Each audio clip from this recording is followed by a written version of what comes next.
Stiamo per salire a bordo del pattugliatore Peluso, ci spiegheranno qual è il loro lavoro e come fanno a rendere le nostre coste e i nostri mari più sicuri.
Siamo a bordo in navigazione nel Golfo di Trieste.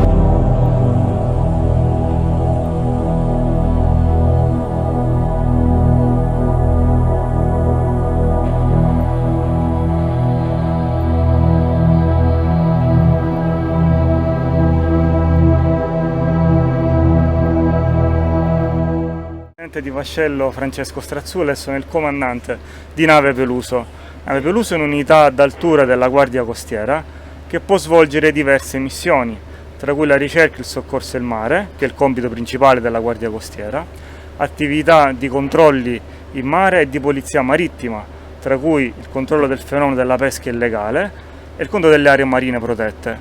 Nonché abbiamo la possibilità di svolgere attività di anti-inquinamento. L'unità ha svolto diverse missioni negli ultimi anni, tra cui quelle di soccorso ai migranti nel Mar Mediterraneo, che ci ha visti protagonisti in innumerevoli salvataggi. L'unità di lunga 52 metri e larga 8 metri, che ha un pescaggio di 2,5 metri circa.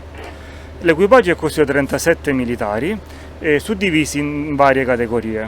Abbiamo appunto la componente propulsione scafo, abbiamo il direttore di macchina, la componente energia impianti che è costituita dal capo elettricista e tutti gli elettricisti di bordo, abbiamo la componente marinaresca, che è i veri e propri marinai in senso tradizionale, poi abbiamo la componente telecomunicazioni, condotta nave e radar, abbiamo la componente logistica, che io dico sempre la componente più importante perché è costituita dal personale di cucina e di mensa, perché su una nave è fondamentale mangiare bene. Devo dire che il personale nostro è un personale di altissimo professionalità anche da quel punto di vista. Come funziona operativamente la nave? L'unità esce in base a un ordine di operazione che viene inviato dalla centrale operativa del Comando Generale della Guardia Costiera e poi passa in assetto navigazione.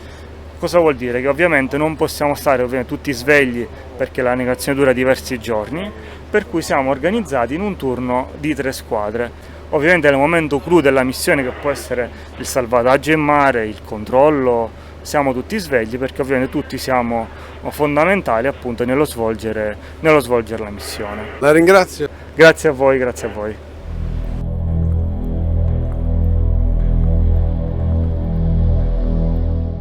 Buongiorno, io sono Capo Passaniti, direttore di macchina di Nave Peluso. Io mi occupo della parte componente propulsione scafo e poi da qui gestiamo la parte diciamo il cervello della nave. Abbiamo la schema principale, questa è una workstation, una posizione, abbiamo due macchine, uno ci permette di, attualmente adesso abbiamo il controllo dei 2 motori esterni. Voi avete 4 motori? 4 motori, abbiamo 4 motori da 3200 cavalli.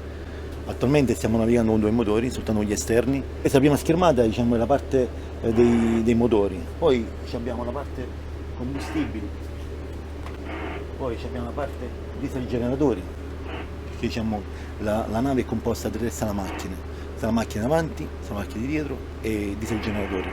le macchine avanti e dietro dove ci sono i motori di propulsione. Invece di G sono 3 motori diesel generatori che ci permette di alimentare sia la parte elettrica che la parte di propulsione anche della parte della nave. Prima l'abbiamo vista operare. Il comandante dà l'ordine di andare avanti, andare indietro, oppure va dritta, va a sinistra, in modo tale do assistenza effettivamente al comandante durante la manovra. Attualmente abbiamo 4 manette, abbiamo l'esterno sinistro, l'interno destro e l'esterno destro. L'impianto è costituito da un motore e poi tramite l'automazione abbiamo anche la propulsione tramite elica a passo variabile. L'impianto idraulico, diciamo che l'orientamento marcia avanti e marcia indietro è in base all'orientamento delle pale. Grazie mille. Grazie a voi, buon lavoro. Grazie anche a voi.